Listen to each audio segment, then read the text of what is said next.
Allô? Ouais, ça va? Ouais, ça va et toi? Ouais, je t'appelais pour débriefer de la Reunite. Bah ouais, écoute, trop cool. Un peu fatiguée de cette soirée. Ouais, effectivement. Euh, mais sacré événement. Sacré événement. Tu fais bien de m'appeler pour en parler. J'ai été vraiment très, je sais pas si surprise, mais impressionnée par le nombre de personnes qu'il y avait. On a quand même réussi à mobiliser 200, plus de 200 personnes pour fêter les 10 ans de la community, dont évidemment des gens qui arrivaient via le salon Rios Economy, donc qui connaissaient pas la communauté, mais il y avait quand même, je pense, 80% des gens qui nous connaissent et qui connaissent la communauté. Et j'ai été vraiment touchée et très impressionnée par le nombre de personnes qu'il y avait. Ouais, effectivement, ça c'était ouf. Et puis, c'était rigolo parce que c'était vraiment des gens de rencontres très très variées. Enfin, je pense que ce soit d'autres entrepreneurs, que ce soit plus, on va dire, des prescripteurs. Enfin bref, c'est très très varié. Même, je pense au domaine politique avec François-Michel Lambert et d'autres. Bref, c'était rigolo aussi de voir ce mélange autour de la communauté, quoi. Ouais, et ce qui était marrant aussi, c'est que tu avais pas mal de personnes comme Hélène de Biloum, Ouais. qui déjà des gens qui s'étaient croisés il y a des années. Et tu vois, Hélène, elle me disait, quand elle est partie, elle me disait, punaise, j'avais l'impression d'être à une réunion des anciens, où en gros, ils se sont vus, parce que quand on a débuté la communauté en 2015, il y avait quand même pas énormément d'acteurs sur ce sujet-là, et Biloum faisait partie des premiers. Et elle dit, avec Gobi notamment, et elle dit, attends, on était là, alors toi aussi, t'es encore là après 10 ans. C'est clair.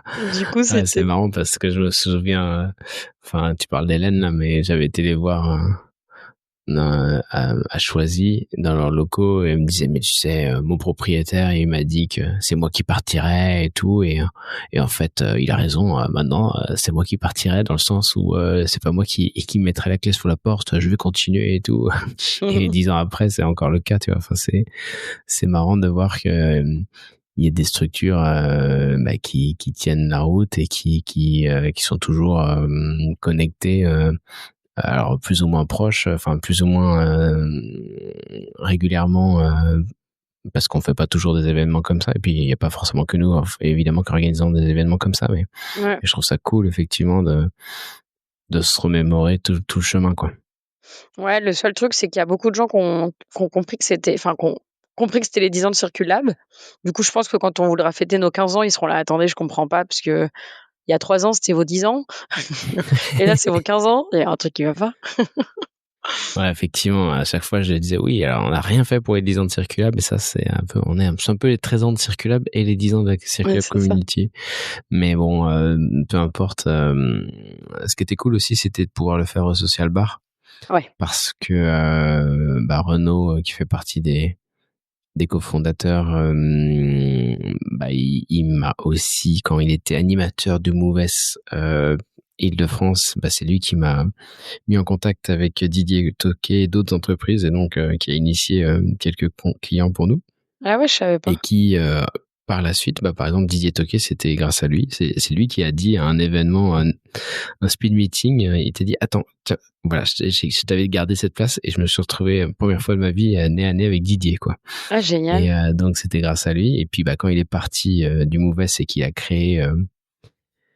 a Le social créé bar. donc le Social Bar, je suis devenu copatron sur l'ancêtre de l'ITA, mais je sais plus comment il s'appelait ça avant. Et puis on avait fait nos premières démos, enfin quelques démos là-bas sur place, et c'était dans l'ancien local juste à côté de celui où on a fait les 10 ans. Ouais. Et bref, je trouve que c'est cool de boucler la boucle de cette façon-là, quoi. Ouais, c'est clair. Et quand t'as lancé, parce que du coup, moi, quand je suis arrivée en janvier 2016, la première formation, elle datait de septembre 2015.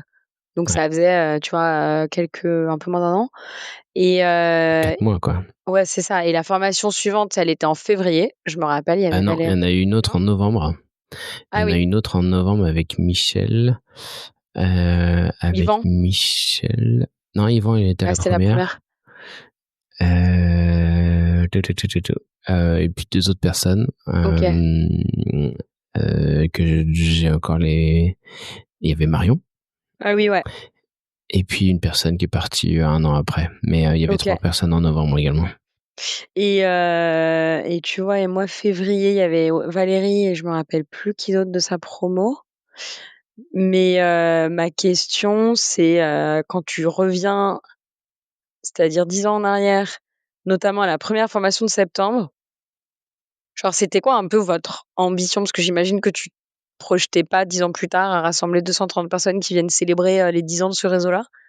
Enfin, genre, est-ce que tu t'étais dit que ça prendrait autant d'ampleur ou est-ce que vous vous avez dit, bon, bah, la communauté, on l'a créée pour acter le partenariat avec 10 personnes et puis ça s'arrêtera là? Bah ouais, effectivement, en fait, ce qui est rigolo, c'est que la communauté, on l'avait pas initiée en se disant, tiens, on a des objectifs quantitatifs de ouf, etc. Déjà, on a évidemment, comme d'habitude, pas trop d'objectifs quantitatifs, mais c'est surtout, en fait, une idée qui venait pas de nous.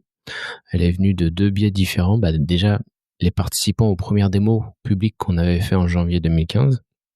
On en a fait d'autres en mars, en juin, bref. Et à chaque fois, les gens nous disaient, mais votre outil là, je le veux. Je le veux pour pouvoir le faire auprès de nos clients, etc. et tout. Et donc c'est comme ça qu'on était un peu surpris à l'époque avec Nico. Ouais. Et on a eu un deuxième biais qui nous a donné envie de le faire, c'est en juin 2015, on a gagné un Janus de l'industrie sur enfin ce qui était la méthode circulable à l'époque. Et donc Anne-Marie Sargueil, qui est présidente des Janus, Mmh.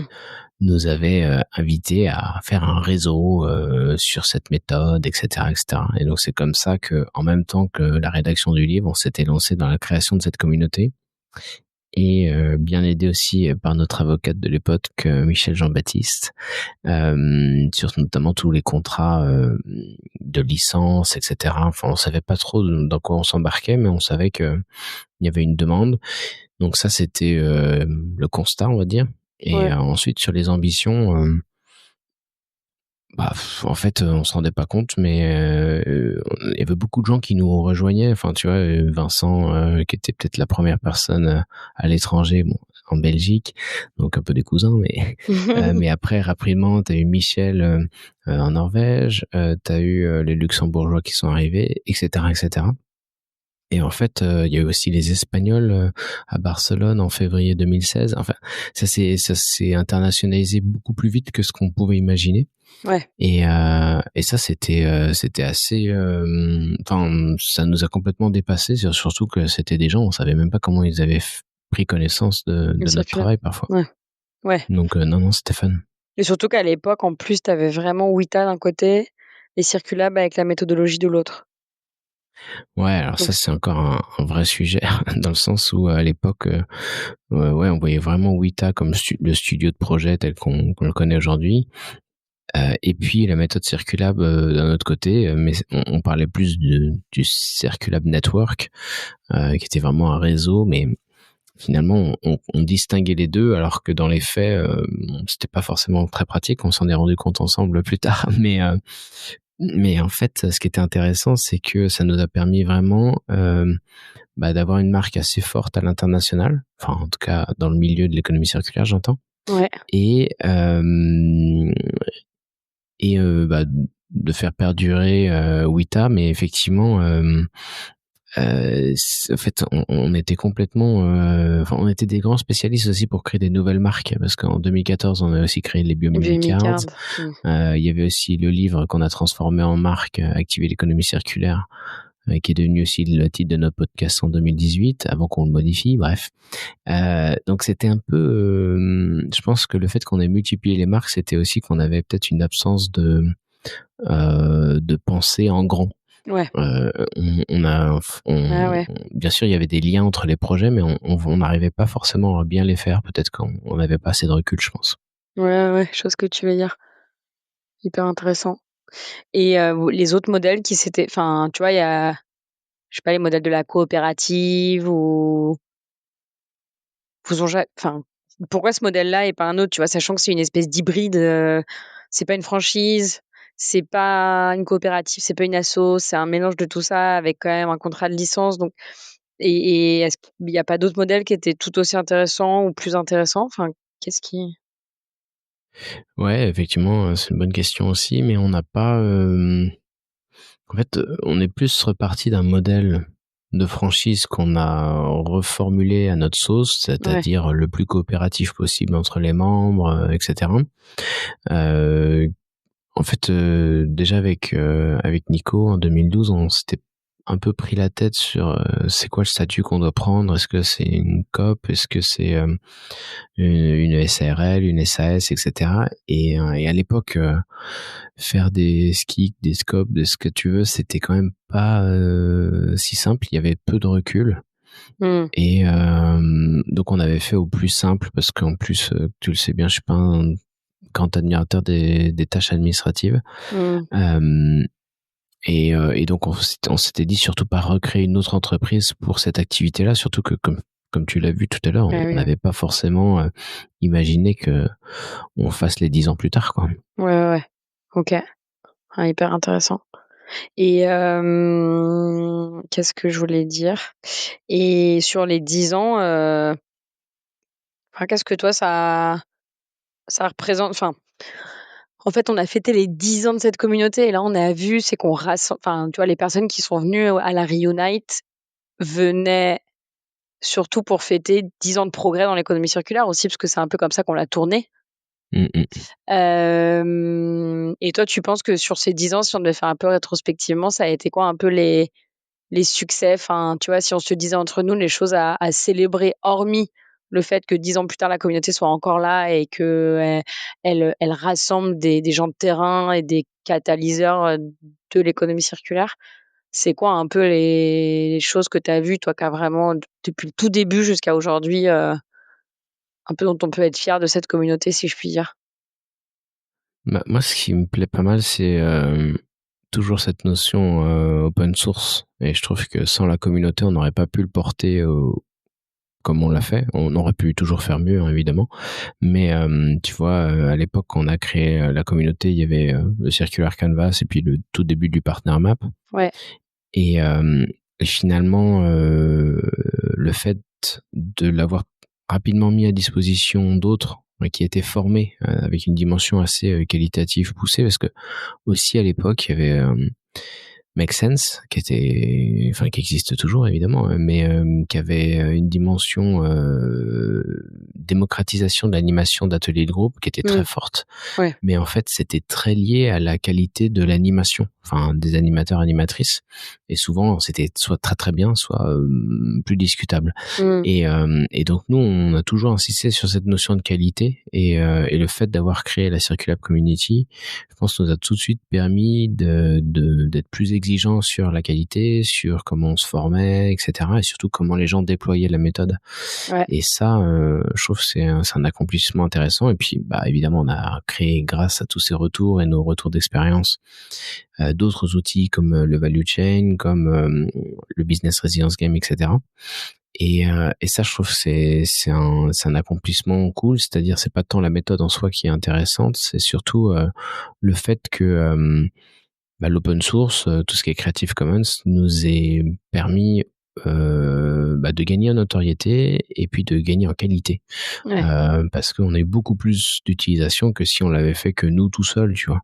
Mmh mh. Et ce qui aurait pu être une option aussi, quoi. Enfin, ce qu'on avait encore une fois pas du tout imaginé avant que des gens viennent nous solliciter pour avoir les outils, quoi. Ouais. Et donc ça, enfin, à l'échelle de Circulab, en tout cas, je trouve que c'est une bonne réalisation. Après, évidemment, il y a plein de projets qu'on a menés avec la communauté qu'on n'aurait jamais pu mener tout seul. Tu parleras beaucoup mieux que moi de tout ce qui a été fait pour la ville de Paris, ce qu'on a fait pour Coral Guardian ou l'Olympique de Marseille. Mais en fait, ce qui est intéressant, c'est qu'à chaque fois, c'est le fait d'avoir cette méthode commune qui nous a permis de répondre à des projets auxquels on n'aurait pas forcément pu répondre seul, quoi. Ouais, ouais. Ouais. Et puis, on quand même la communauté, elle a rassemblé là, on a, tu vois, plus de 80 membres, mais on a je sais plus combien de personnes on a formé, mais bien 150 quand même. Puis tu te dis, Ouais, tu tout as à fait. comme des gens qui sont là depuis le début. Elle a beaucoup évolué. Au début, c'était vraiment une communauté qui était centrée sur des outils à l'époque où, tu as cité Make Sense, mais enfin, tu vois, tu avais quelques acteurs sur la partie toolbox, plutôt organisation. Tu avais Noda, sur la partie, je sais pas, après tu avais les communautés design thinking ou que sais-je. Mais les gens venaient vraiment chercher des outils. Puis petit à petit, ça a beaucoup évolué avec le nombre d'outils qui se sont multipliés. Puis le fait que les entreprises aillent chercher autre chose que de la sensibilisation et parfois des accompagnements qui soient pas que via ces méthodes-là. Et ça, je trouve ça balèze d'avoir réussi à conserver cette communauté, d'avoir réussi à la faire évoluer avec l'évolution du contexte et des besoins des personnes qu'on accompagne. Et surtout, là, je me dis en 2025, avoir renforcé la représentativité sur le territoire, je dirais, français, y compris, tu vois, à La Réunion, c'est quand même, balèze, quoi. Ouais, tout à fait. Et c'est encourageant sur, le fait qu'on enfin, c'est encourageant sur le pour revenir au sujet de la célébration des 10 ans, que l'économie circulaire a suffisamment évolué pour qu'aujourd'hui on ait autant d'indépendants et d'indépendantes sur les sujets partout en France, puisque, en 2015, les premiers formés de la communauté, c'était les rares personnes qui parlaient d'économie circulaire et qui faisaient de l'économie circulaire, tu vois? C'est quand Ouais, même, tout à fait. pas nombreux, quoi. Mais de toute façon, je te l'ai déjà dit, mais la communauté te doit beaucoup parce que on a eu de la chance que tu sois arrivé dès janvier 2016 et Ouais, c'est vrai. que rapidement je t'ai dit, tiens, là le bébé. Développe. Qu'est-ce que c'est que ce truc que tu me refiles? Je comprenais rien, je me rappelle, je comprenais pas du tout comment ça marchait, ce que c'était. J'étais là: «Attends, mais je comprends pas, ils sont formés». Tu vois, comme quoi, alors que j'étais pas encore formatée, le modèle est tellement particulier. Aujourd'hui, ça l'est moins que moi-même au début, j'étais là: je comprends pas comment ça marche». Ouais, c'est clair. Et Et puis après, tous les essais de recrutement qu'on a fait avant l'arrivée d'Anna, mmh, entre 2018 où je me souviens qu'on s'était dit, bon, faut que tu arrêtes ouais, de passer autant de temps sur la communauté et que tu peux passer sur des missions encore plus intéressantes. ouais, Et ben, on a dû attendre janvier 2022 avant de trouver la perle la bonne rare. personne. Ouais, c'est clair, c'est clair. Bah, écoute, c'est en tout cas, vraiment bravo pour cette fête parce que c'était une super fête. Bravo C'était surtout à Anna et toute Et à l'équipe l'équipe, ouais, c'était génial qui a fait ça.